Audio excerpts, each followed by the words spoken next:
The trading floor screens glowed with numbers that bled red, and James Miller said, "This can't be real.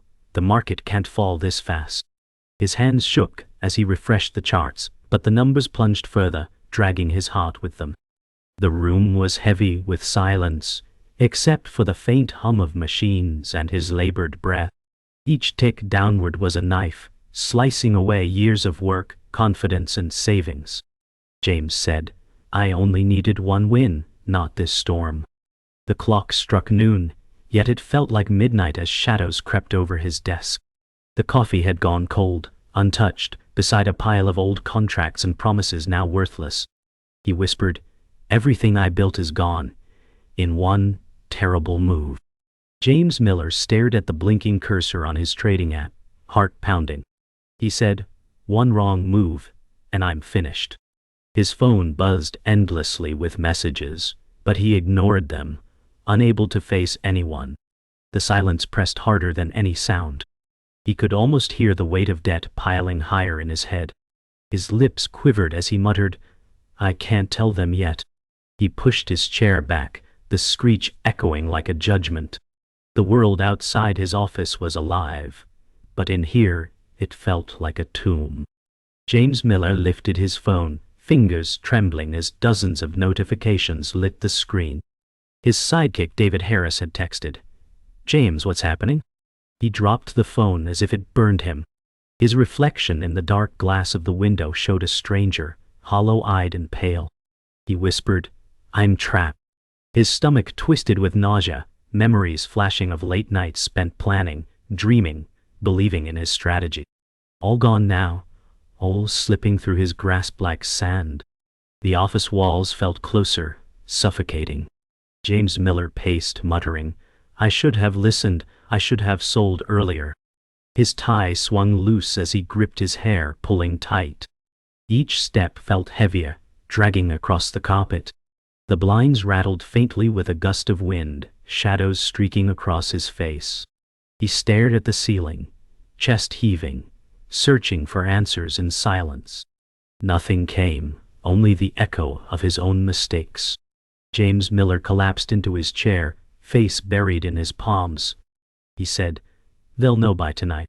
The weight of family, investors, and friends pressed like an avalanche. He could almost hear their voices already: disappointment, betrayal, disbelief.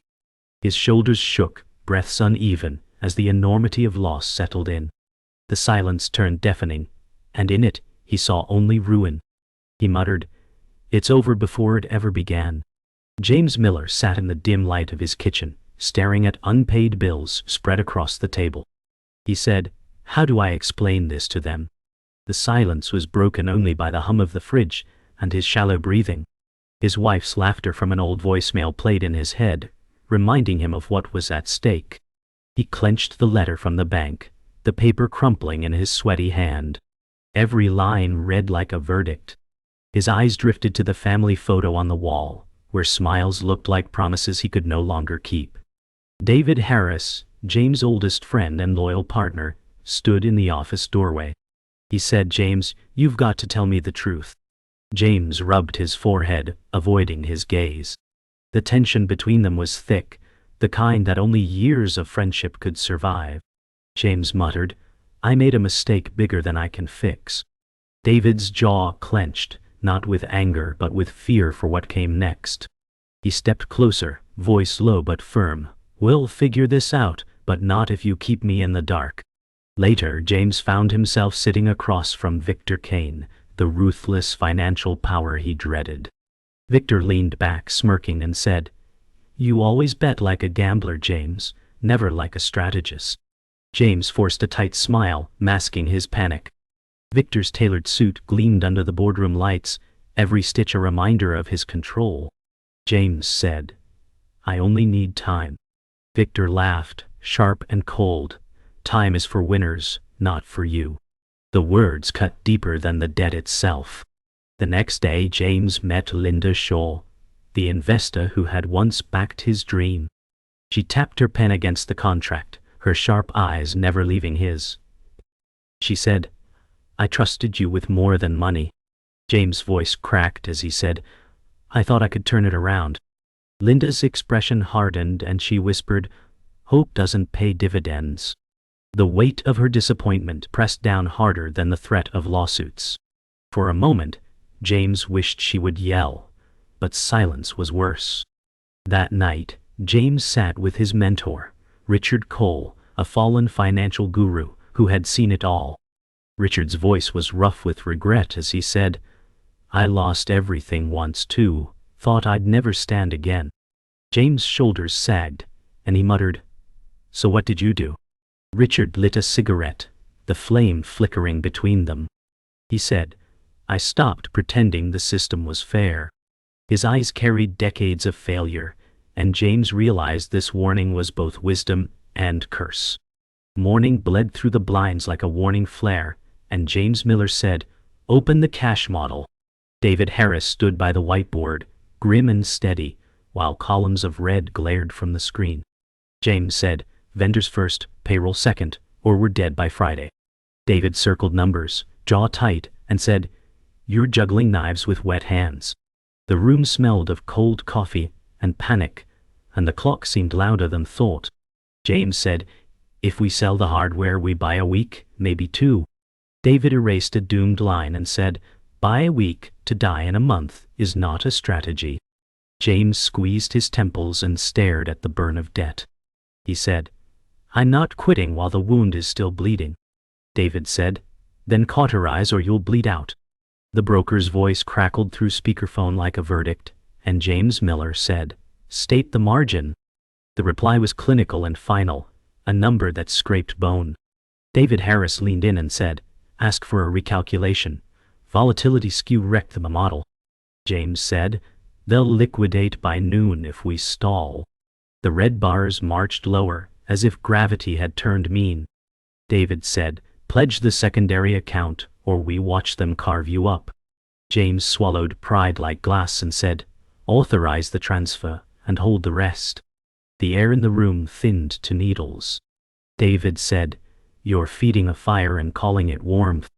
James said, "I need hours, not miracles." In a quiet cafe that smelled of rain and espresso, Maya Chen slid a folder across, and James Miller said, "What am I looking at?" Maya said, "Time-stamped order flow, and a spread that moved before news." Her eyes were steady, and her hands didn't shake. James said, "Front-running." Maya said, "Or someone fed the book a rumor, then traded the echo." The words hung like a wire. James said, "Who benefits if I drown?" Maya said, "Your counterparty's counterparty, the ones who never speak aloud." He felt the room tilt, old faiths breaking like thin ice. Maya said, "This is bigger than a bad trade." James said, "Then I was aimed at." The conference room gleamed like a scalpel, and Linda Shaw said, "Covenant breach triggers control rights."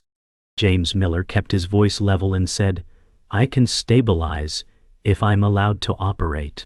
Linda's pen tapped time against the table. She said, "I need a board seat and weekly visibility." James said, "That puts me under glass when I need speed." Silence landed with weight. Linda said, "Speed broke you, oversight might save you." He felt pride resist like a locked muscle. James said, "Approve the asset sale, and I sign the seat." Linda looked past him to the skyline and said, "You are out of runway." Dusk bruised the alley behind the bar, and Richard Cole exhaled smoke like a confession. James Miller said, "They had the tape before the news." Richard's laugh was a tired hinge. He said, "Then you weren't trading, you were bait." Neon hummed above a puddle that held a crooked sky. James said, "How do I fight what I can't see?" Richard flicked ash and said, "You don't swing at fog, you light it." James felt the old mentor's ruin press close like weather. "Richard," said Hedge, "the risk you fear most, and sell the lie you can live without." James said, "One more shot, then I cut." Richard said, "One more shot is how men get buried." Night crowded the office windows while servers hummed like distant warnings, and James Miller said, "Cut everything that doesn't keep the lights on." David Harris pointed at the cash line and said, Vendors, taxes, payroll, in that order. James nodded, jaw tight, as if agreement could mint dollars from air. He said, sell the backup rigs and close the secondary suite. David said, that buys days, not safety. Phones blinked with silent messages that felt like threats no one needed to speak. James said, if we bridge to Friday, Maya brings proof and leverage. David stared at the burn of red and said, leverage is how you got here. James breathed slow to steady the tremor under his ribs. He said, then I use it clean this time. The clock shoved forward without mercy. In a records room that smelled of toner and dust, Maya Chen slid a printout across, and James Miller said, tell me it's airtight. Maya said, routing through a shell in Delaware, same desk that hit your book. He felt the floor thin beneath him. She said, order flow jumped before the alert, then reversed as your stops tripped. James said, they scripted my loss. Maya's gaze held like a clamp. She said, names tied to Victor's subsidiary by proxy filings. James felt heat rise and said, if I move now, they bury me in process. Maya said, or you let them finish the burial. He nodded once, the choice already sour. The private club's corridor glowed with brass and quiet power, and Victor Kane said, you look thinner, James. James Miller kept his hands still and said, your desk front ran my position. Victor smiled without warmth and said, you mistake weather for conspiracy. James said, shells don't appear in storms by art. Victor stepped closer, voice soft like a blade, and said, you were a lesson, not a target. Rage pushed against James' teeth. He said, return the borrow, and I leave your name out. Victor's eyes cooled to steel and said, you'll leave my name out regardless. The attendant opened a door, and the moment ended on command. Conference room air felt like glass, and Linda Shaw said, Cash Dominion starts today. James Miller steadied his breath and said, you starve me before the sprint. Linda tapped a clause and said, you ran a marathon on fumes. He scanned the page that asked for a signature and a piece of soul. He said, approve the sale and delay the lockbox. Linda said, layoffs first, then we talk. He tasted metal and silence. She said, weekly burn transparency or I trigger default. He said, I sign, and you back the bridge note. Linda's gaze did not blink. She said, you sign because you must. Wind worried the rooftop gravel while the city flickered below, and James Miller said, I either fold or fight dirty. His phone vibrated with David Harris, asking for direction. He said, cut head count by dawn, and move non-core to auction. The words hurt like breaking your own bones. He called Richard Cole and said, if I short what they plan to lift, I live to tomorrow. Richard's laugh rasped and said, tomorrow collects interest. James watched a siren smear red across glass towers. He said, Maya files the complaint at 8. The plan felt like a blade with no handle. He whispered, I bleed to hold it anyway. Dawn pressed pale light through James Miller's blinds as he stared at Maya Chen's report again. He said, Victor orchestrated it all.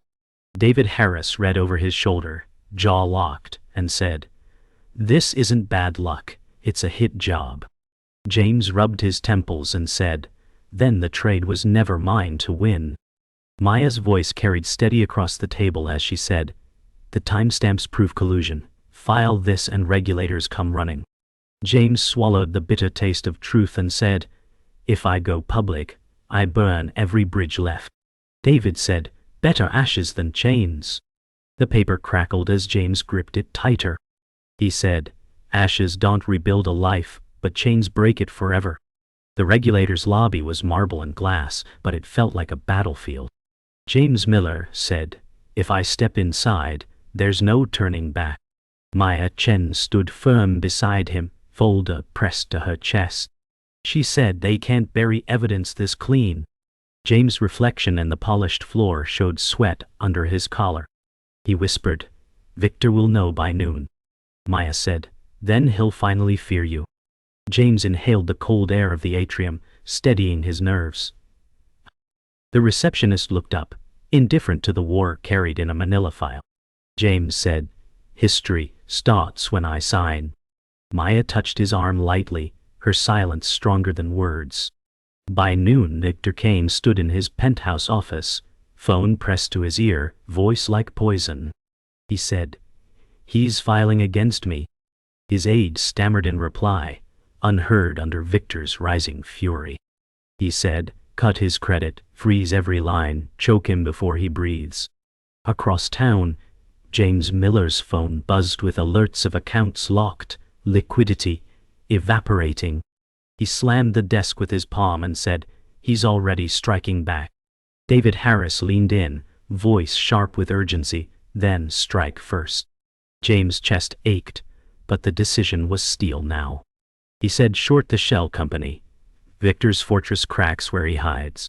That evening, Linda Shaw summoned James Miller into her office. She said, "Victor's collapse shakes the market. You either ride the quake or get buried." James leaned on the chair's edge, exhausted but alert. He said, "You wanted leverage, you've got it. Back me now, and your equity doubles when Victor falls." Linda's gaze hardened like glass.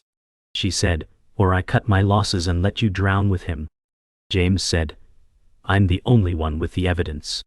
Silence cut sharp as she tapped her pen once, then leaned back. She said, "Convince me this isn't your last bluff." James said, "I'm already all in." Night clung to the city as James Miller sat with Richard Cole at the bar again. Richard's hands shook as he poured whiskey. He said, "You're baiting a wolf with blood in your teeth." James smirked without joy and said, "Better to bleed in the open than suffocate in silence." Richard leaned close, whispering, "Victor won't lose twice." James stared at the amber glass, shadows flickering on his face. He said, "Then I have one shot to make his loss final." Richard exhaled smoke, muttering, "One shot is always how the grave digs itself." James' eyes hardened. He said, "Then let it dig for him, not me." The screams woke before the sun, ticking like a trial clock that refused mercy. James Miller said, "Stage the orders in lots, route dark first, then split to lit." David Harris said, "Slippage eats you alive if they sniff the flow." Maya Chen said, "The shell's liquidity thins near open, your edge is surprise." James said, "I'm not here to be elegant. I'm here to survive today." He steadied his breath as pre-market gaps flashed like bright cracks in ice. David said, "Fail-safe in place, hard stops above the rumor spike." Maya said, "Complaint clock starts at 8, they will hear the whistle." James said, "Then let them hear the break before the bell." The minute hand jumped, and his finger hovered over a future he still refused to fear. The boardroom felt overheated, though the air was conditioned to clinical calm. Linda Shaw said, "Sign the addendum," and I released the bridge on trigger. James Miller said, "The trigger is Victor's shell breaching yesterday's floor." Linda said, "No heroics, hedge your exposure or I cut the cord." He studied the covenant lines like scars he now chose to own.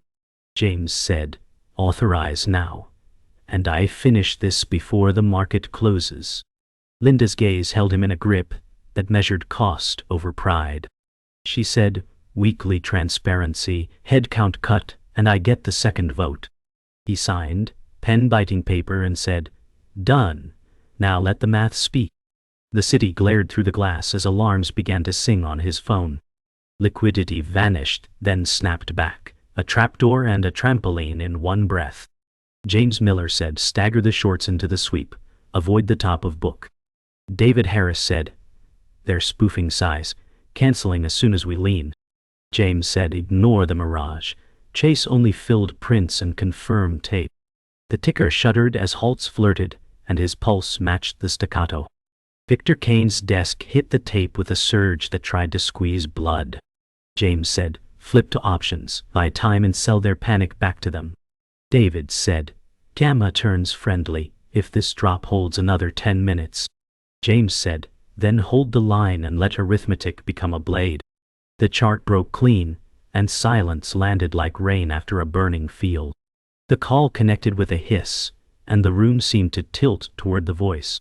Victor Kane said, "You bit the hand that feeds the market its beliefs." James Miller said, "I bit the ghost that stole my breath and called it price."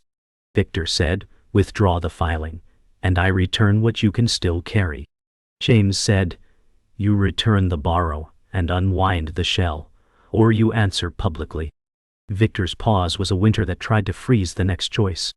He said, "You think paper saves you. Paper is where I write endings." James said, "Then learn a new ending. The tape already forgot your name." David Harris watched the chart sink and whispered, "He's bleeding in real time."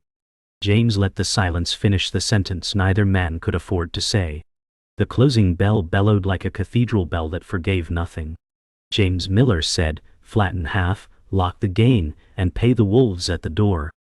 David Harris said, "We live to audit the ruin and count what still breathes." Maya Chen said, "The agency acknowledged receipt. The clock now ticks for them." James stared at the realized column and felt the weight shift, not lift. He said, "Call Linda, release payroll, and cancel the auction on core." David said, "We still cut tomorrow, but less than the list that hurt." James pressed his palms to the desk and whispered, "I needed a miracle." Maya said, "You got math, not a miracle. It's sturdier and colder." Outside, the city inhaled, and a thin line of light returned to the glass. The sun crawled over the skyline, pale and hesitant, as though the city doubted dawn itself. James Miller sat slouched at his desk, collar open, his eyes tracing the light spilling between towers. He said, "I won, but it feels like ashes in my mouth." David Harris leaned back, arms crossed, exhaustion carving shadows beneath his eyes.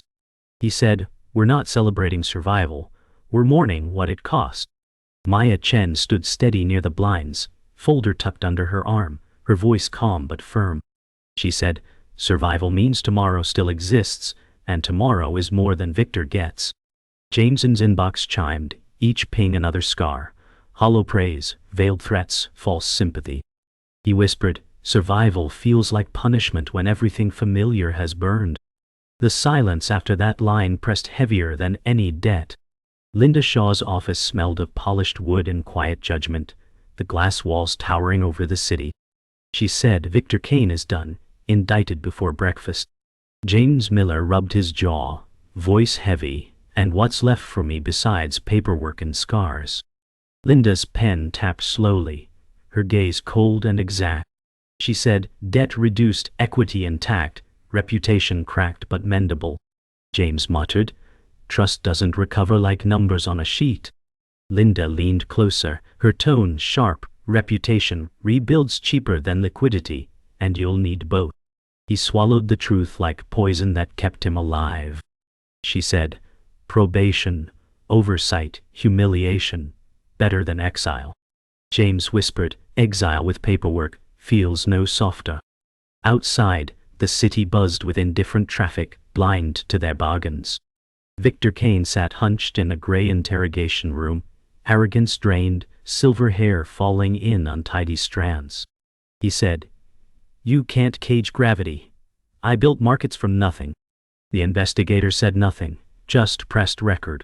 Across the city, James Miller's phone buzzed with headlines, "Victor Kane indicted." He whispered, "Empires collapse faster than trades unwind." David Harris glanced over his shoulder and said, "He burned a kingdom and called it strategy." James's reflection in the black glass of the phone showed hollow eyes, a survivor who barely recognized himself. Maya Chen said softly, "He lost his name, you still hold yours." James muttered, "My voice is cracked from screaming into silence." Even victory sounded broken. The bar smelled of stale smoke and tired whiskey, dim neon bleeding color into haze. Richard Cole poured 2 glasses with a hand that trembled from more than age. He said, "You walked the cliff I fell from, James." James Miller lifted his glass, eyes tired but alive. He said, "I didn't jump. I crawled across fire instead." Richard smirked with no joy. "You built your bridge from burning wood. It won't hold forever." Smoke curled against the amber glow, heavy and lingering. James said. I don't need forever. I just need tomorrow. Richard leaned close, voice low and sharp. Tomorrow eats men like us whole. James muttered, then let tomorrow eat Victor before it remembers me. Their glasses clinked with the hollow sound of weary armor. The rooftop wind was sharp and clean, carrying the pulse of a city that had watched him bleed. James Miller stood at the edge, jacket open, tie gone, staring across the skyline painted orange and deep blue. He said, one bad trade, and I lost everything worth keeping. His phone buzzed with David Harris' message, payroll cleared. James let out a breath that trembled like cracked glass. Maya Chen's words echoed in his memory. Survival means the story isn't over. He whispered, then maybe this is the beginning, not the end. Neon signs flickered alive below, the city indifferent but alive. He stepped back from the ledge, not in triumph, but in weary endurance. The silence that followed was not empty. It was heavy, but alive.